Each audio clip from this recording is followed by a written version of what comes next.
Sa video na 'to, sasabihin ko lahat kung paano ako nagsimulang mag-workout, yung buong kwento ng fitness journey ko.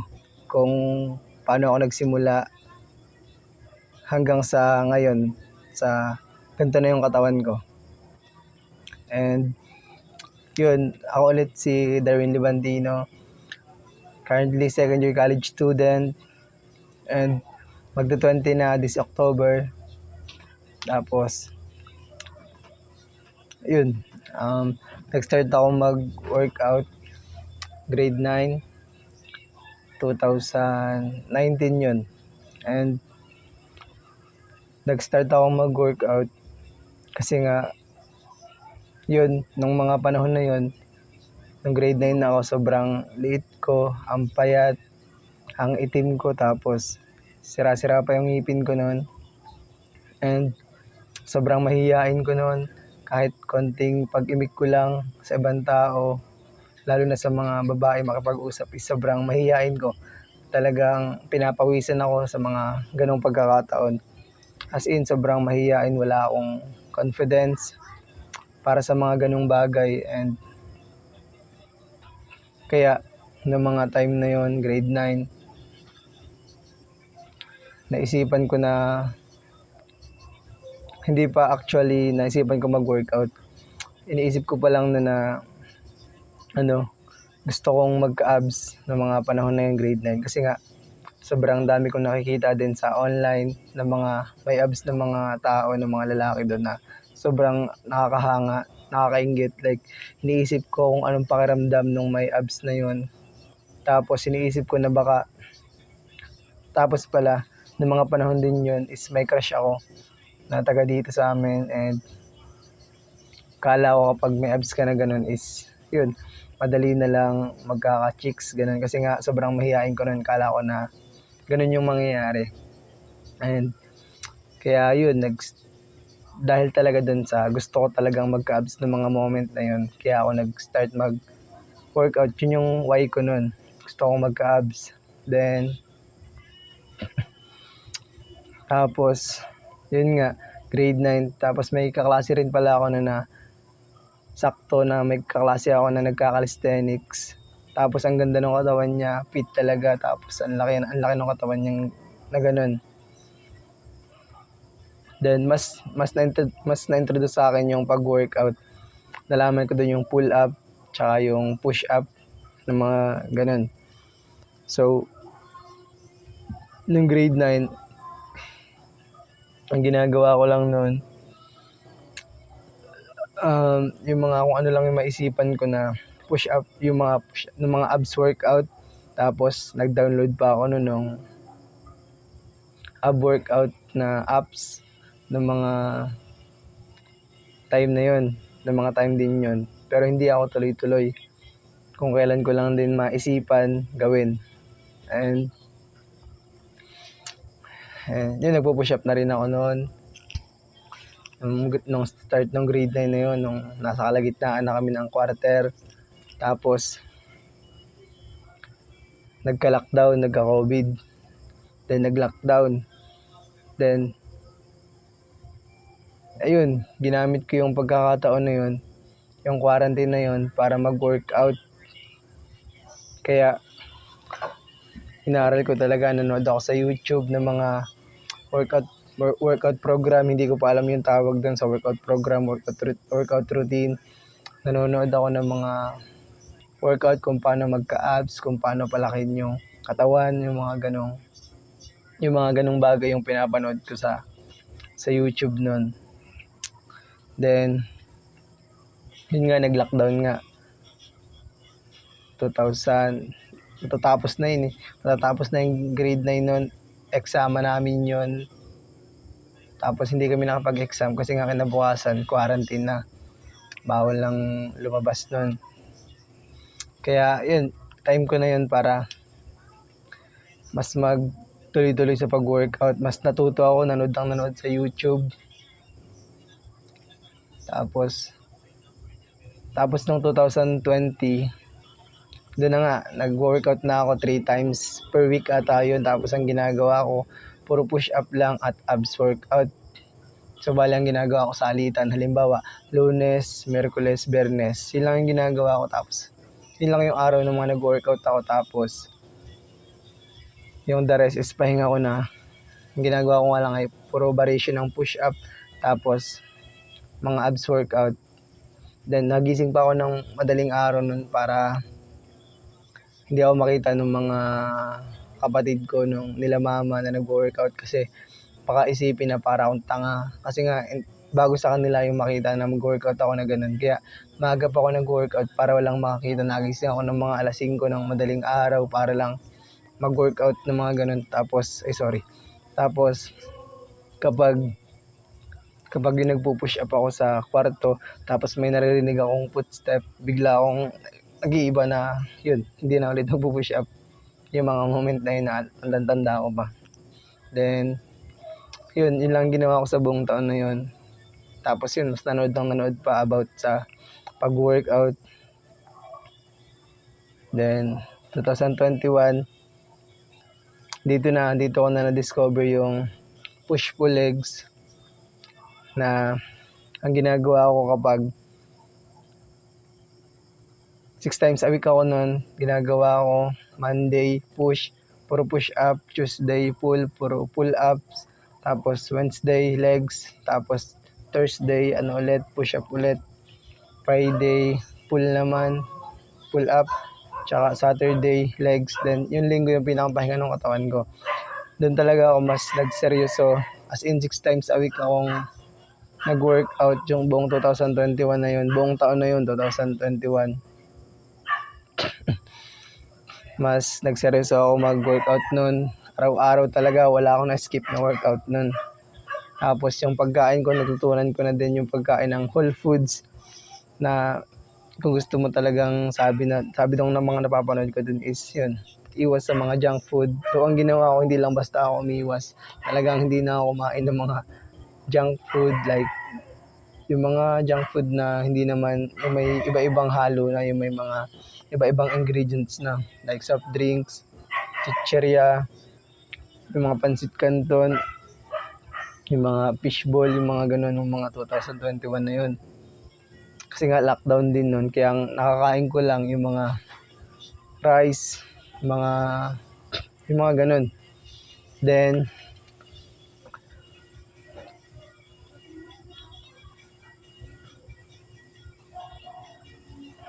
2000 ano nga ba, wait lang, alalahanin ko lang. Basta yung 2021 na yun, straight ko talaga yun na wala akong in-skip na workout. Kung may na-skip man ako, baka bilang lang sa kamay. Yung buong 2021 na yun, na 6 times a week ako nag-workout sa bahay, na na-hit ko yung target muscle na chest, back, legs, lahat. And hindi ko lang matandaan kung 2021 nga ba yun na nag-bike na ako.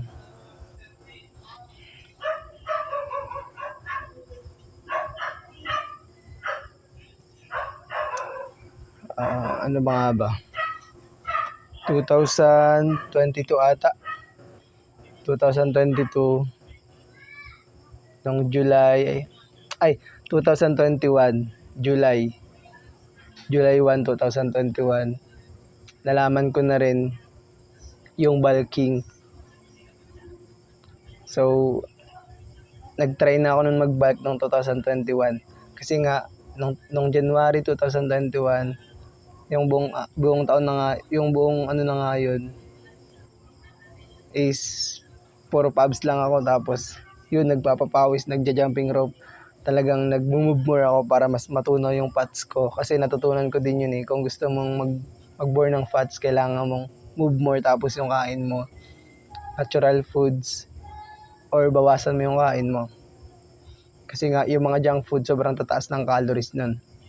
And yun, sobrang halos araw-araw ata ako na nag-jumping rope din, kasabay nung 6 times a week ko. Kaya sobrang cuts nung katawan ko din nung mga 2021 na yun. As in, labas na pati litid ko kahit dun sa may parating abs. And July 1 nga ba yun nung 2021 or 2022? Parang 2021 nga ata yun. July. Nag-start na akong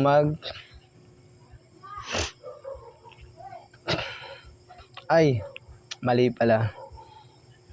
Nalimutan ko na eh. Ano nga ba? Tagal na din kasi. 2000. Hindi ko lang sure kung July 2021 or July 2022 ko na-discover yung bulking. Then nag-bulking ako. Basta bahala na, basta July yun. Na-discover ko na yung bulking. Ang ginagawa ko lang nun sa bulking is dinadamihan ko yung kain ko. Literal na 4 meal a day, tapos lahat kanin. Almusal, kanin, sinangag, tanghalian, kanin, merienda, kanin. Tapos hapunan, kanin din. Tapos kahit anong ulam na yon, kung anong lutuin ni mama. Tapos yun, itlog talaga yung madalas kapag hindi pa nakapagluto si mama. Nagpiprito ako ng itlog. Sobrang umay na umay ako sa itlog nun. Talagang nakakasuka siya. Nakakaumay, pero wala akong choice kasi nga yun yung pinakamura. Tapos may protein. Kasi yung protein nakakatulong para makabuild ng muscle. And yun lang yung ginagawa ko nung nag-start ako mag-bike. Then noong mga, di ba July ako nag-start mag-bike, tapos July, August, September, October, November, December, sobrang bilis ng progress ko. Sobrang bilis madagdagan ng timbang ko. Nagsimula, kasi nung July na yon, hindi ko lang sure kung 2021 o 2022, pero July, nag-start ako mag-bike. Ang timbang ko noon, 55 kilogram. And yun, July, August, September, October, sobrang bilis ng timbang ko. Naging 60 agad, 65, ganun. Yung utay-utay lang din naman, pero sobrang kada month may nadadagdag sa akin na timbang, pag hindi 2 kilo, 3 or 1. Basta sobrang bilis ng ko nun. Hindi ako nagtatrack ng calories, yung nagtitimbang. Ang ginagawa ko lang talaga 4 meal a day, carbs, yung kanin. Sobrang bilis makapagpalaki ng katawan nun. Tapos kahit anong ulam, tapos yung resistance training na workout na ganun pa rin yung ginagawa ko. Yung 6 times a week pa rin ako nagte-training, nag-workout ng PPL. And hanggang sa mag-start na rin akong mag-gym. 2023 ata yun, nag-start na ako mag-gym. Kasi nga, yun, gusto ko nang hit yung legs ko, kasi mahirap nang palakin yung muscle sa legs kapag sa bahay lang, walang equipment. So ang ginawa ko noong 2022 nga pala, nung nagsimula ako mag-bulk, doon ko na-discover yun. July 2022. Tapos 2023, nagsimula na akong magpasama na mag-gym. Grade 11 ako nun, or grade 12 pala ako ata. Grade 12 nga. And yun, gusto kong hit yung legs ko gusto kong palakin yung legs ko, gusto kong magka-muscle. Kaya nag-decide ako na mag-gym, pero nahiya pa rin akong mag-gym mag-isa. Kaya nung nalaman kong may kaklase ako dati na tropa ko na nag-gym, nagpasama ako sa kanya. Hindi ko kaya magsolo sa gym din, sobrang nahihiya ako. Kaya ayun, nagpaturo ako mag-legs, pumunta sa gym. Tapos yun, then after nun, ako na yung nag-search ng legs workout, yung mga gagawin kong mga workout para dun sa legs ko. Then pero ganun pa rin yung workout routine ko, 6 times a week, push-pull legs pa rin. Na ang naiba lang yung legs ko talaga, na 'di ba yung legs ko dati ginagawa ko sa bahay. Yung legs ko nung 2023 is nag-gym na ako. Every legs session ko is sa gym na, hindi na sa bahay. Pero yung push up tsaka pull up sa bahay ko pa rin ginagawa. Sa bahay ko pa rin hinihit yung upper body muscle ko. Pero yung lower nung 2023 sa gym ko na hinihit. Then yun nga, nakakapag-gym na ako 2 times per week. Tapos 4 times per week naman ng home workout, yung bodyweight training. Wala talagang equipment, kahit anong equipment, promise.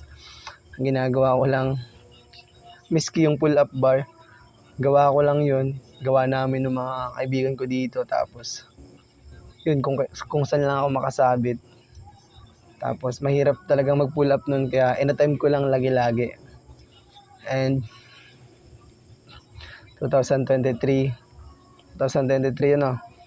Then, nakapag-gym na nga ako noon. Alam ko na. Tapos, nung July din, 2023, nag-start na akong mag-take ng creatine. Kasi nga, nainggit ako doon sa isa kong ka-gym bro na ang bilis ng progress. Kasi gusto ko din mag-bulk noon talaga, magdagdag pa ng timbang. So, nakita ko yung isang gym bro ko na dating payat, tapos ilang months lang, sobrang laki na, mas malaki pa sa akin. Kaya, nainggit ako, tinanong ko siya kung ano yung ginagamit niya. Yun daw yung nagpalaki sa kanya na creatine na monohydrate. And yun, kaya August pala ako nag-start nun. July pa lang na-introduce sa akin yung creatine. Then August, September, nag-try akong 2 months creatine and sobrang pump din. Mas naging lubo yung muscle ko, nag-improve yung strength ko. Tapos, yun talagang isa din yung sa nagpalaki sa akin yung creatine na yun. Sobrang papasalamat ako dun kasi na-discover ko yun dun sa isang ka-gym bro. And after nung 2 months na yun, tinigil ko na ulit. Back to, yun ulit. Hindi na ulit nagtitig ng creatine kasi nga wala nang pambili. Mahal din yun 21 piraso yung per sachet. Tapos, araw-araw mo dapat i-take. So yun, araw-araw ko yung tinake. 2 months. And sobrang laki nung nakita kong progress dun sa creatine na yun. Tapos, tinigil ko na yun nung October hindi na ako nag-take. 2023. Then, yun nga, 2024,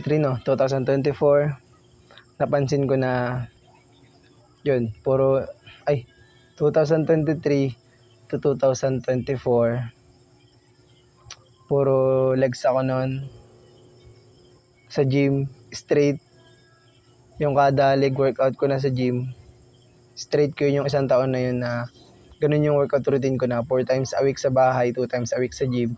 Tapos ang ginagawa ko sa gym, puro legs workout lang talaga. Yung buong isang taon na 2023, 2024, literal na legs workout lang yung ginagawa ko. Hindi ako nag-upper or anything. Kasi nga ilang naman talaga yung goal ko. Kasi nga may pride pa ako na kaya ko namang hit yung muscle ko na sa bahay, yung upper body ko. So bakit pa ako mag-gym? So nasa gym lang ako para hit yung lower muscle ko, yung legs nga.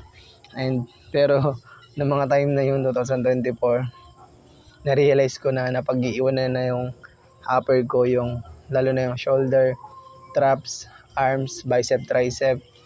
Ay, malaki pala yung tricep ko rin kasi nga kaka-push up. Pero yun, maliit pa rin yung traps ko, shoulder. Kaya 2024, naisip ko na habang nagle-legs workout ako, after ko nun, dapat mag-workout na rin ako ng upper. So, ganun na din yung ginagawa ko. Sinisimulan ko ng mag-upper workout sa traps, shoulder, tsaka yung upper chest ko. And yung arms ko. Kaya, yun na yung ginagawa ko. After ng session ko sa legs. Pero ganun pa rin yung ginagawa ko na nag-workout pa rin ako sa bahay. Halo pa rin. Nagka-calisthenics, yun. Pero push-up at pull-ups lang. Pero bihira ako mag-skills kasi nga nakakatamad. And yun, nag-bulk talaga ako mas 24 and sobrang bilis lang din ang progress ko nun.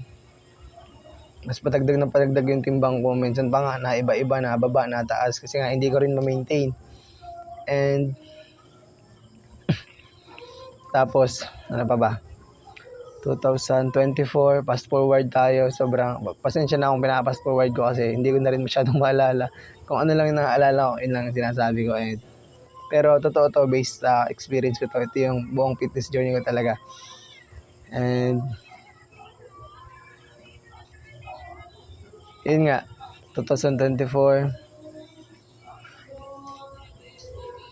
December, nag-take ulit ako ng creatine. Kasi nga, nagbabalk ako. Gusto kong maka-70 nun. Kasi 65 yun, maintain ko yun nung 2024 bago mag 2025. Bulk, tapos na-improve na yung upper ko kasi nga wina-workout ko na rin sa gym. And ang ginawa ko, nag-start ulit ako December 18 to January 18 ata yun. 2025 na nag-start akong mag-take ulit ng creatine kasi nga gusto akong maka 70. So nag-try ako nun 1 month and after nun wala na ulit. Tapos yun, napansin ko na ang bilis ng progress ko nung sinimulan kong i-train yung traps, yung shoulder, yung upper chest, yung arms ko. So ang tanga ko lang din kasi hindi ko pa sinimulan nung nagsimula ako mag-train ng legs kasi nga may pride ako nun na dapat legs lang i-train ko sa gym kasi nga kaya ko namang i-train sa bahay, kaya ko namang palakin sa bahay pero mali ako dun. Pero yun, lesson learned. Pero may dahilan kung ba't nangyari yun. And yun nga, 2024 December to January 2025, creatine na ako nun. 1 month. And after ko mag-creatine, hindi ako naka-70, hindi ko na-achieve yung goal ko kasi nga nilagnat ako. Kaya yun, nagbagsak yung timbang ko. Tapos naubos na yung creatine ko, kaya tinail ko na. Kaya hindi ko na try maka-70, 69 lang pero sobrang bulk ko na. Hindi na masyadong bagay sa height ko kasi nga mababa lang ako. And yun, kaya nag-stop na ako. And 2025 na nga, January 18 or January 26. Yun, na-introduce na ako sa running. Parang gusto ko na rin simulang mag-jogging, mag-cardio. Kasi nga, sobrang pagurin ko kahit na nag-workout ako. Yung stamina ko, yung endurance ko, sobrang weak. And kaya doon, sinimulan ko na yung running. Pero ganun pa rin yung parang may nalimutan ako.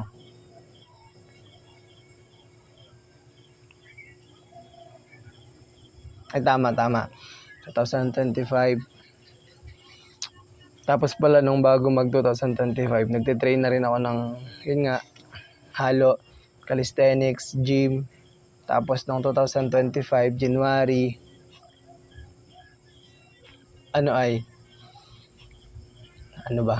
may mental block na ako.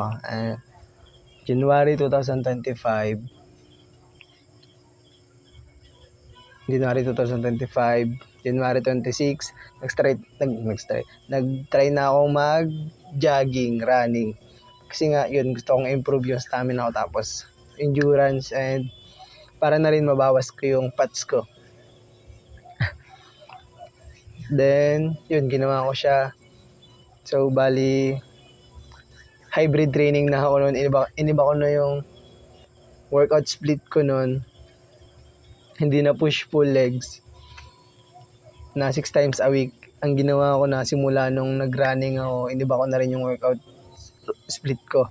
Yung workout routine ko, yung workout schedule. And kaya ang ginawa ko nung January 26, iniba ko na yung workout routine ko nga. Ang ginawa ko na hybrid training na home workout, yung calisthenics, tapos home workout, calisthenics, gym, tapos running. So, bali yun yung training ko nung January 26 until now, yun yung ginagawa ko. So, ang workout split ko na nun, in-start ko siya sa Monday. Kapag Monday, ang workout ko, run, jogging, cardio. Monday, gym, full body. Wednesday, calisthenics, pull up sa bahay. Thursday, run ulit. Friday, gym ulit, full body. Saturday, back workout sa bahay, calisthenics, yung pull up. Then Sunday, rest day. So, ganun pa rin naman yung workout split ko. 6 times a week pa rin. Yung the last pala. Pero naiba na yung structure nung workout split ko na iba-iba na. So, yun yung ginagawa ko until now. And kahit na ganun, sobrang nagustuhan ko yung result ng physique ko. Kahit na 69, nabawasan ako 65. So yun naman yung goal ko, mag-cut na rin. Kasi nga, sobrang lobon-lobo na yung mukha ko, yung katawan ko, balak. Tapos naisip ko rin na walang silbi yung katawan ko kung hindi rin ako makatakbo ng malayo, kung pagod rin ako sa takbo, sa mga ganung bagay. Kaya binabago ko yung pride ko. Simula ako mag-run, magpapawis ng cardio. And yun, until now, yun yung ginagawa ko. Kaya bukas, so linggo ngayon, rest day. Kaya bukas, Monday, run. Sa Tuesday, full body. Sa Wednesday, back workout. Sa Thursday, run ulit. Friday, gym ulit, full body. Saturday, back workout ulit, calisthenics. Then, Sunday is rest. So, hindi na ako nakapag-push up, pero nakapag-push up naman ako pag full body ng incline lang para sa upper chest. And, yun yung ginagawa ko until now. Na ano ba ngayon? January 26 hanggang ngayon. Ilang months na rin akong nag-hybrid training, pero hindi ko pinagsisisihan na nag-hybrid ako, na nakakapag-gym ako, na nakakapag-cardio ako, nakakaran, nakakapag-jogging, nakakapag-home workout sa bahay. So, ang ganda lang kasi hindi siya magastos. Like, for me na wala pa naman trabaho, estudyante pa lang, is yun, 2 beses na ako nakakapag-gym. Tapos, sobrang sulit na sulit ko yung pera na binayad ko sa gym kasi nga full body na hit ko lahat. So, hindi ko sinasabing ganun din yung gawin mo. Pero gawin mo kung ano yung bagay sa schedule mo, sa lifestyle mo. Kasi iba-iba naman yan eh. And gawin mo kung ano yung masustain mo for the long term. Kasi yun lang talaga yung magmamatter dun.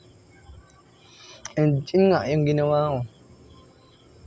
Sobrang angas lang kasi mas na-improve yung stamina, endurance ko, yung buhat ko. Tapos yung physique ko na rin, kahit nabawasan ako ng fats, mas naging lean, shredded, tapos mas naging athletic yung galawan ko. Tapos mas nag-improve yung mood ko, yung health ko, kahit na ganun. And yun, tuloy-tuloy ko lang ulit itong, nasimulan ko na, hybrid training na ako ngayon. Hanggang sa, maiba ulit. Hindi ko pa alam kung ano yung mga gagawin ko sa mga susunod. Bahala na si Lord doon kung ano yung plano niya sa akin sa training ko. Na, yun. Hanggang angas lang ng journey ko. Pero, nagsimula lang ako sa home workout. Sa mga apps. Nahiya pang mag-start sa bahay kasi baka makita ng mga kapamilya. May motivation din na gustong magka-abs. To attract girls, yung crush ko. To gain confidence kasi nga sobrang pangit literal and maitim, bungi-bungi, tapos maliit lang ako, tapos yun, payat din ako nun. Tapos, yun lang. Ang angas lang nung naging journey ko na yun. Kaya, sobrang dami ko ding natutunan sa pagkain, sa training, sa paggawa ng workout split, sa pag-customize ng mga yon, workout routine. Pero yun, tamad pa rin akong magtimbang ng pagkain. I mean, hindi ko naman kasi kailangan talaga ng timbangin kasi kaya kong kontrolin yung mga kinakain ko na makakabuild pa rin ako ng muscle kahit hindi ako magtimbang. Kasi may background na ako doon na alam ko sa sarili ko na kapag kumain ako ng junk food na yon, sobrang laking impact nun sa physique ko. Na sobrang lakas makadagdag ng fats. Pero kapag yung whole foods, kinain ko kahit damihan ko yon, gagawin ko lang, mag-workout lang ako ng more. Mas intense ko lang yung workout routine ko, yung ginagawa kong workout. So, napakasimple lang talaga ng bagay na yan.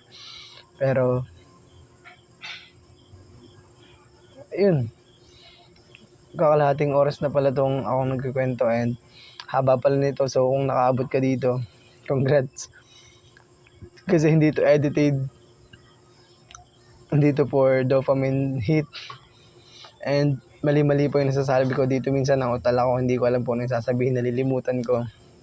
So, congrats sa'yo, bro. And, ano pala, kung nanonood ka nito, and gusto mong magpatulong sa sarili mong fitness journey, kung gusto mong simulan yung fitness journey mo, pero hindi mo alam kung paano at saan ka magsisimula, kasi nga sobrang daming information out there na hindi mo alam kung ano yung tama, kung ano ba dapat talaga yung dapat gawin, and na-overwhelm ka na, then yung overwhelm na yun, maglilid sa'yo para hindi mo na gawin yung bagay na yun. Kasi nga, sobrang drain ka na. So, kung sa tingin mo, matutulungan kita, kung gusto mo ng tulong para gawan ka ng workout, kung ano yung mga dapat mong gawin for accountability, message mo lang ako sa IG. Nasa baba ng video na to yung account ko sa IG. And sa IG din, nagpo-post din ako doon ng everyday ng morning wake up ko na 5 a.m. na push up, na 50 push up everyday, and story ko sa IG. So, kung gusto mo ng daily motivation, kung gusto mong makita ako na ginagawa ko yun araw-araw. Tapos, sina-upload ko din pala doon yung daily workout ko na hybrid training na natakbo ako, na nag-gym, na nagpo-pull up dito sa bahay. In-update ko yun doon sa story ko sa IG. So, kung gusto mong makita yun, click mo yung link dyan sa baba ng video na to. Mapupunta ka sa IG, tapos follow mo ako. Then, wag kang mahiyang magtanong or magpatulong sa akin kung ano man yung gusto mong malaman about fitness journey, kung paano ka magsisimula about fitness, and para masimulan natin yung journey mo. So, tutulungan kita, bro, sumakit sa journey mo. Basta mag-chat ka lang, and yun, sagutin ko lahat ng tanong mo, ano man yung mga katanungan mo about doon. And I think yun lang sa video na to. Hindi ko alam kung nasabi ko lahat or may nalimutan ako, pero basta bahala na. Hindi ko alam kung nasabi ko lahat. Kung may nalimutan ako, gagawa na lang ulit ako sa susunod ko na video kapag pinapanood ko to tapos may nalimutan ako. And yun lang. Thank you sa panonood. Congrats, bro, kasi nakaabot ka hanggang dito. I appreciate your time. Kaya yun, bro, mag-message ka lang. Yun lang muna for today. Boom.